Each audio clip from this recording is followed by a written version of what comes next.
Okay, we are doing Hilchas Geras, conversions. We are continuing Reish Samech Chet. We're continuing with Bet. Just want to point out from the Rambam that he points out, I don't think it's here, that we learned our three main procedures that we do, or rituals, that we're chayiv to do. It's Me'akev. Well, two out of the three are Me'akev. We said there's Mila, Tevila, and then the Korban. So he just points out that that's also the same process that the Jews did when they left Mitzrayim and became converted to a Kadosh Baruch Hu's nation, right? They did the Mila on the way out in Mitzrayim, then they did the Tevila in the Midbar, and that's what's alluded to when the pasuk says, "Kidashtem hayom v'chibsusim lotam." That's going to the mikvah, and over there it also says v'ya'alu olot, and they brought the korban ola, and so too.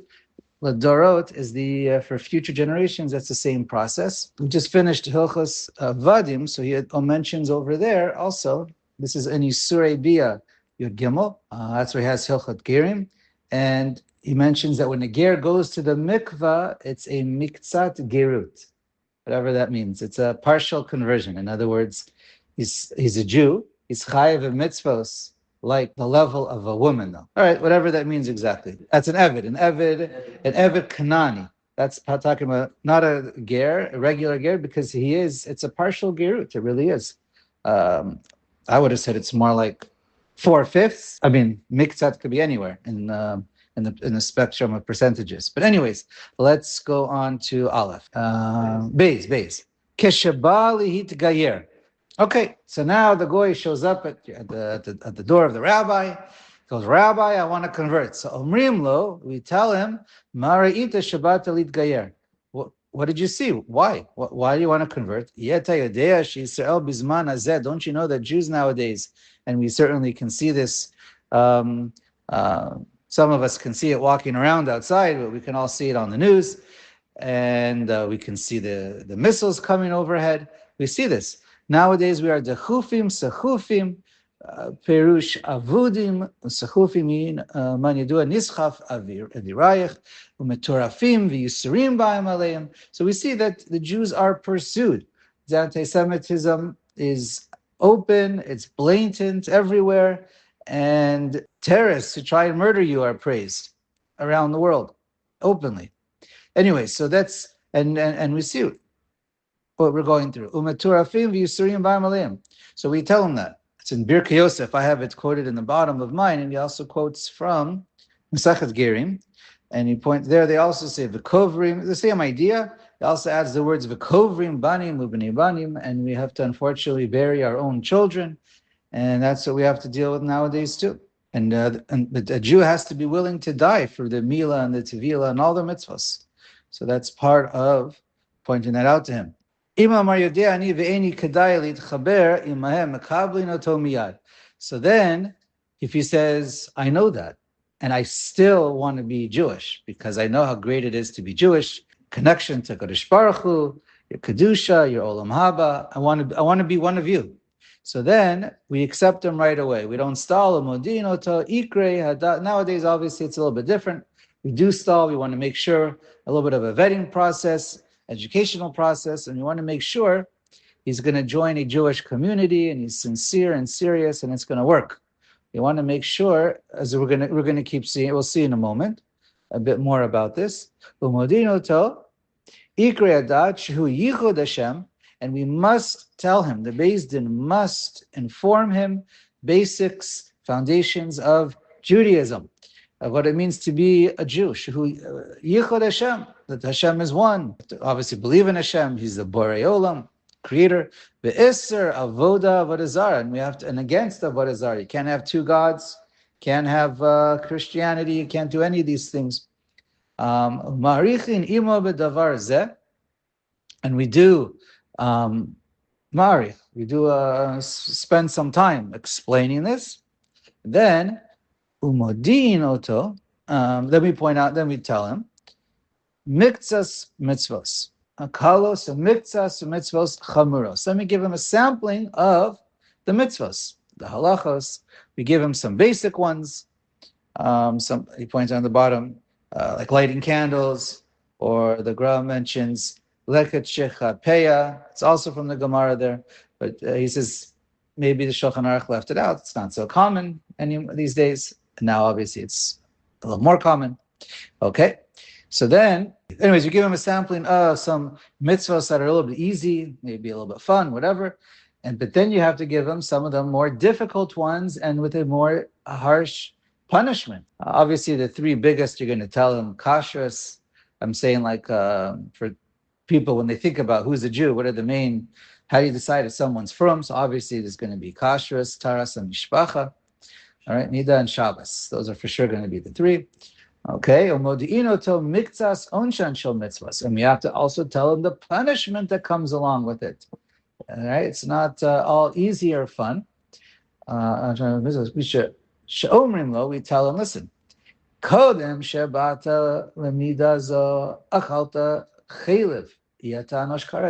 before you can eat any piece of meat, any piece of fat that's from the animal, you don't have to worry about anything. You don't have to worry about shechita. But the point of saying chaylev is because of you didn't get kares if you ate it.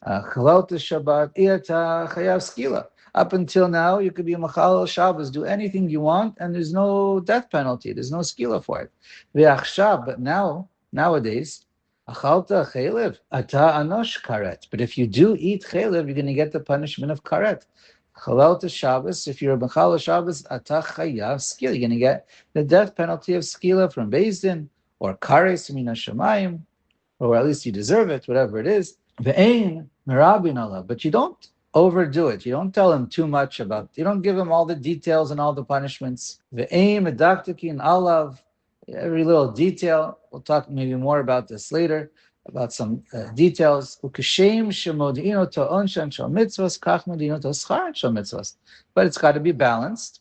You also have to tell them that, there are some good benefits. Nowadays, obviously, there's a little bit of a reading list, generally speaking, when you go to a Beis Din. So you're going to see all this anyway. But anyways, we point out some schar, and you tell him that when you do these mitzvos, Yiske olam haba, that you get olam haba for this, right? And you can talk a little bit about what it is, or you can read up on it.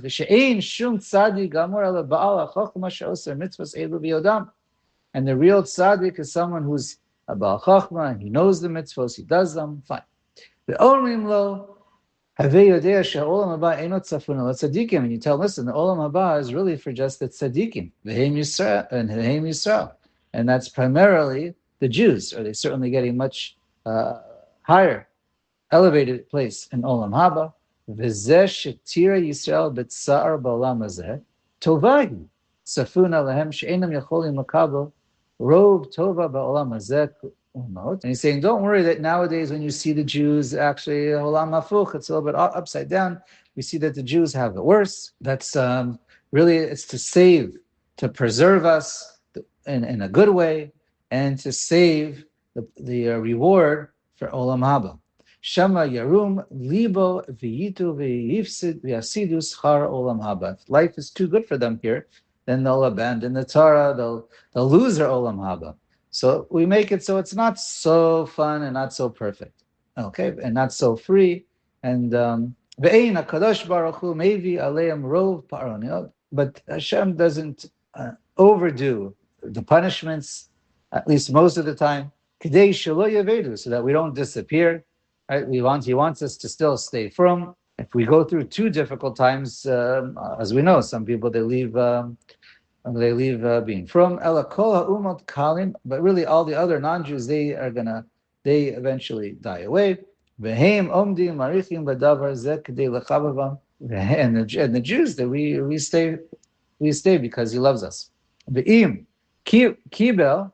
Now, it's okay. So we gave this whole little introduction. We give this short reminder on the day of the conversion process as part of Kabbalah Geros, is that we're going to get there soon. So let's keep reading. But okay. Im kibel malino tomiyah. So now the Goy tells you, the non-Jew says, okay, I accept. So then we give him a bris milah right now.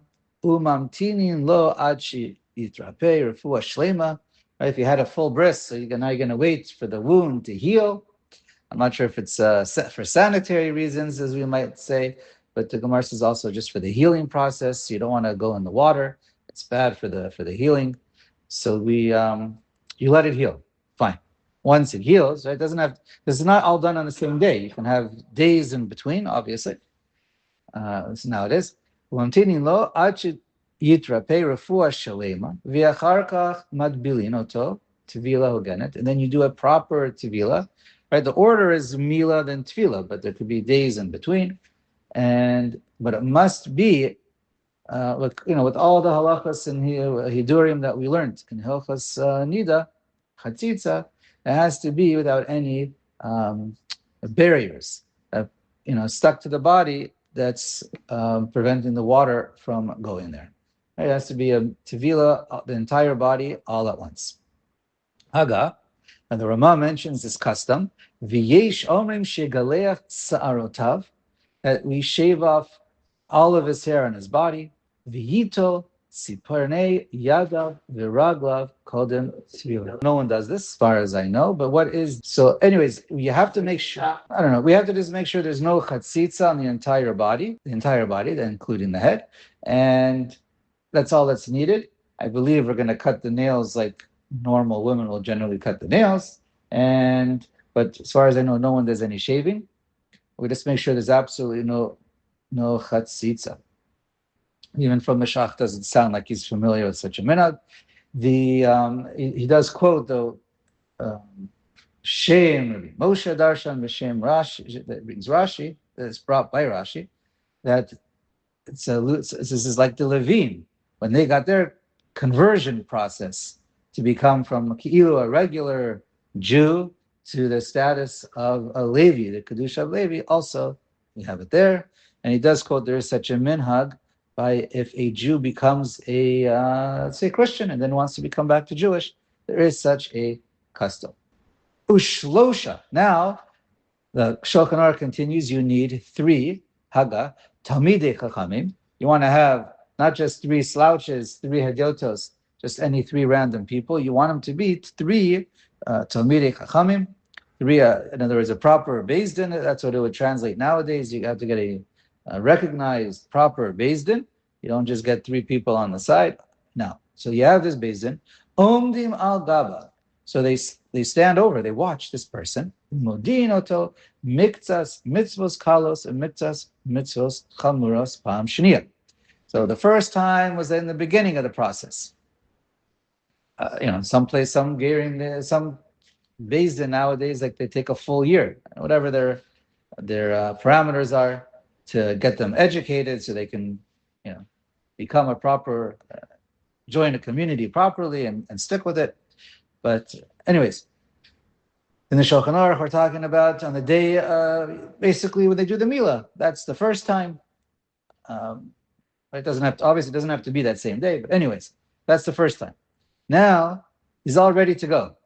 He did the Milah, he did the mikvah, and now, you're at the mikvah stage. Now you're at the mikvah stage, and now you remind him again, could be a little bit quicker version than what you did the last time. Now he's standing in the water. Okay, so while he's standing in the water, you review the mitzvos, kabbalas and mitzvos while he's there. Right now, this is the conversion. Right? It's the tevila and kabbalas and mitzvos. V'im haita isha. So, and if it's a woman who's converting, so then nashim shivot ota b'mayim ad savara v'dayanim mibachutz. So how do you do it? So the woman's not wearing any clothing, so it's inappropriate. So she goes in there with women, women. They bring her into the water. And then the dayanim, the Beis Din, they're outside. While they're outside, they're going to talk to her, they're going to communicate, but they're not looking at her. And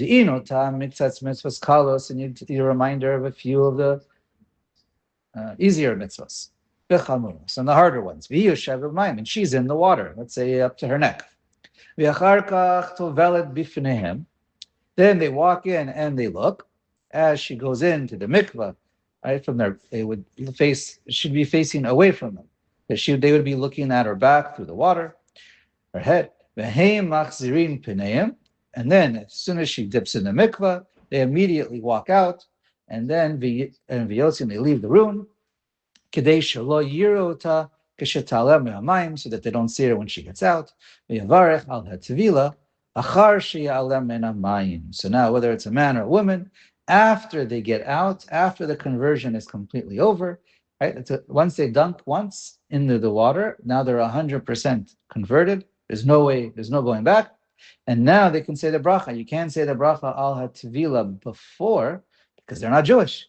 And this is the paradigm, the one source in all of the Gemara, al Shas, where it talks about you do the bracha afterwards, even though it's an over siyatan. It all comes from here. Okay, if you learn nida from here, it's machokas. If you learn netilas yadayim, it's from here. It's all a machokas and rishon. But it's all this is the case. The kevan shetaval.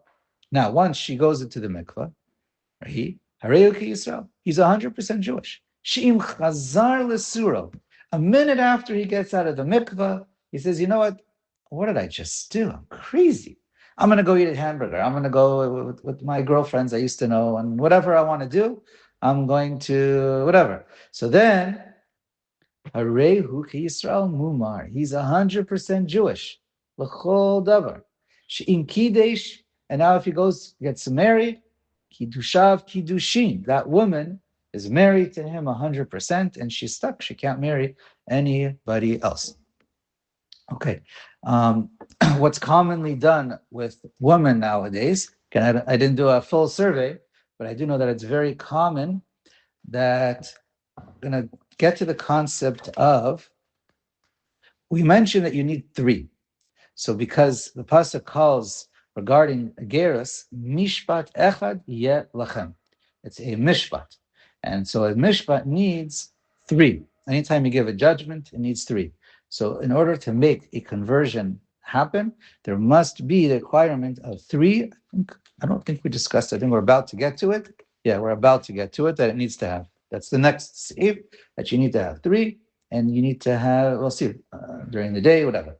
Okay, 3 ksherim. What was I going to get to? So what do we do for a woman? So there are 2 options. We're going to get to Ne'amanas and Edus in a moment. I don't want to jump ahead too far, but just because it's here, we spoke about women going to the mikvah. So women, they can go to them. What's commonly done is there's 2 options, or you can do both. One is when the woman goes into the mikvah, she wears either a robe, it's a loose robe. So when the rabbis see her go to the mikvah, there's no chatzitza, and she's fully covered. Her head will be uncovered, but her body is completely covered because she goes in with the robe.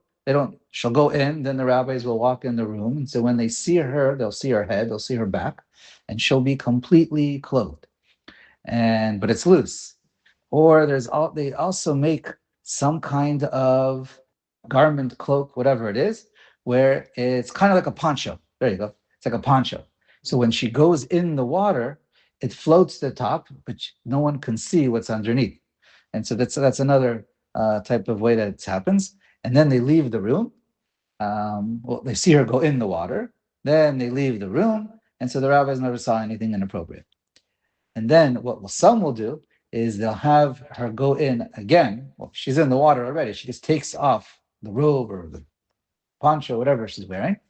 And then the lady who's there, Balanit, or whatever, the lady who's there who works in the mikvah, who helped her get in and checked her out. So then she'll tovel again in front of her. So she is a witness in Eid Echad Ne'eman B'Isurim.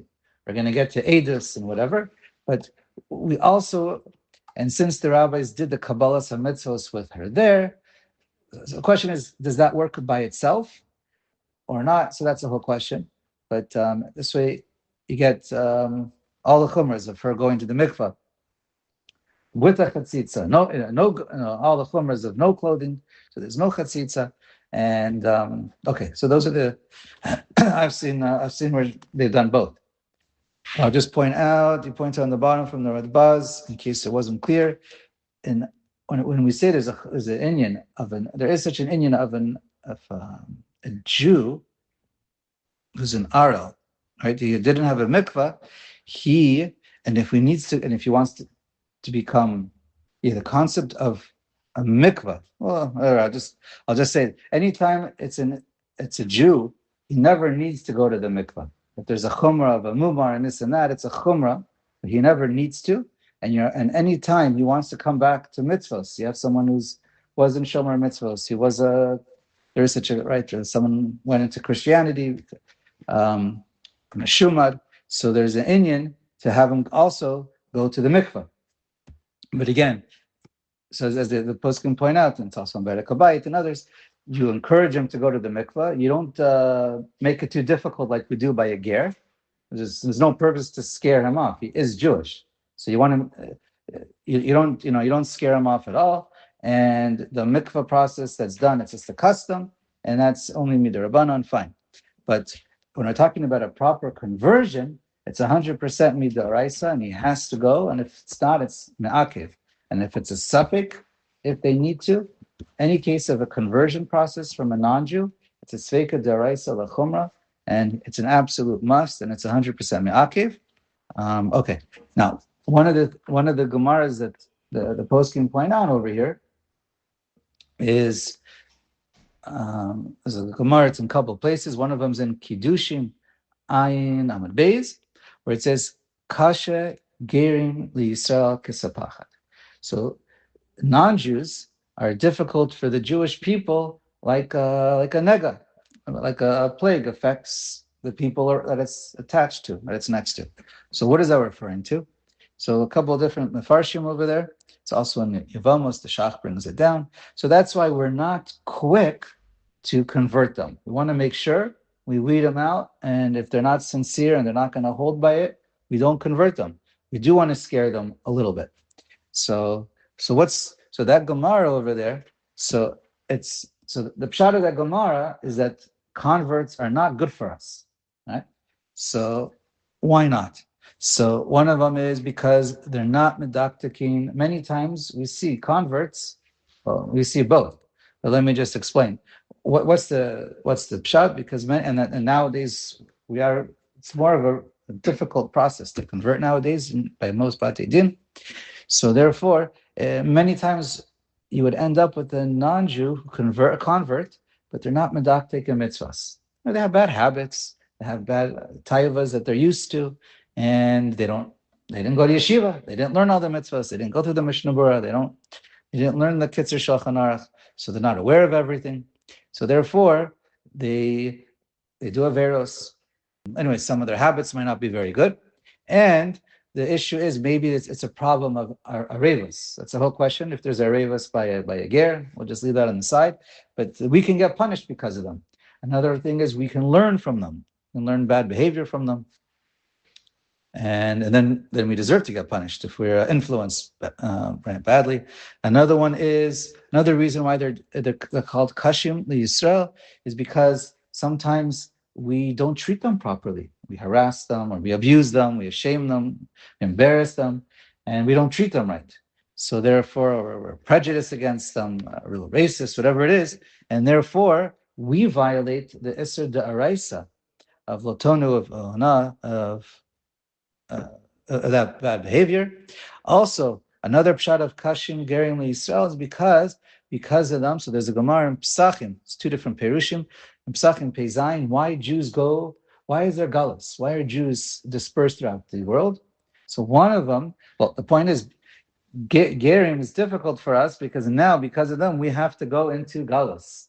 Because one of the two reasons that the Gemara gives why Jews go into galus is in order to pick up the Gerim, Nitzotzos of Kedusha that are scattered, and part of our purpose is to look for them and to get them. Another reason the Gemara over there gives is because in case there's a Holocaust or pogroms, that there's, even if one location gets wiped out, you have Jews in a different land that'll survive. And one last shot on that Gemara, and we'll conclude, is Tosfos over there in Kiddushin quotes Rabbi Avram Hager. And Avram Hager says, do you know why Kashim Gerim LiYisrael? Because when they convert, they really convert. They're sincere. And they do mitzvos much better than the regular Jew, who mitzvahs anashim ilumada, And therefore they, because they're so good, they make us look bad in the eyes of Hashem, and then we get punished.